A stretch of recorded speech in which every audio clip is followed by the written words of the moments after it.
జయమాతంగి.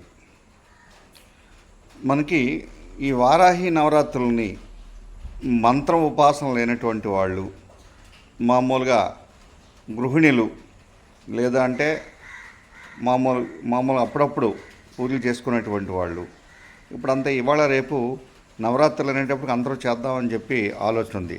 అయితే కొంతమంది చేయమంటారు, తప్పంటారు, కొంతమంది కాదంటారు, కొంతమంది చేయొచ్చు అంటారు.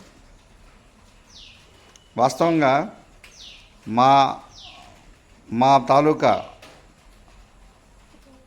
విజ్ఞానం ప్రకారంగా, అమ్మవారు ఇచ్చినటువంటి ఆశీస్సుల ప్రకారంగా సకల దేవతల్ని అందరు మానవులు పూజించవచ్చు.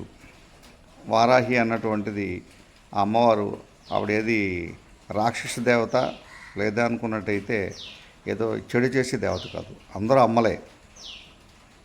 అయితే పూజించే విధానం బట్టి రిజల్ట్ ఉంటుంది. సామాన్యులు ఏం చేయాలి?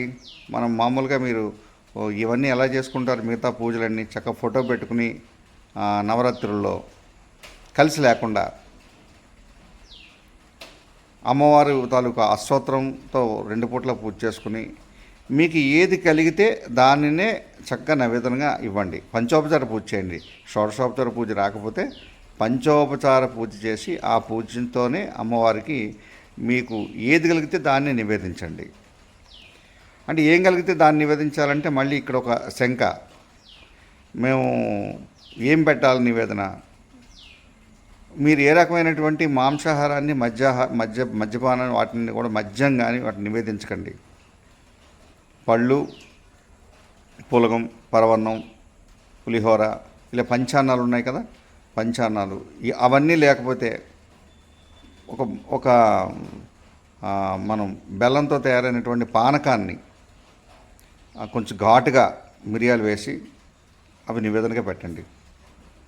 మీరు నైవేదన ఏదైనా పెట్టచ్చు. ఇది పెట్టాలి అనేటువంటి ఇది ఎక్కడా లేదు.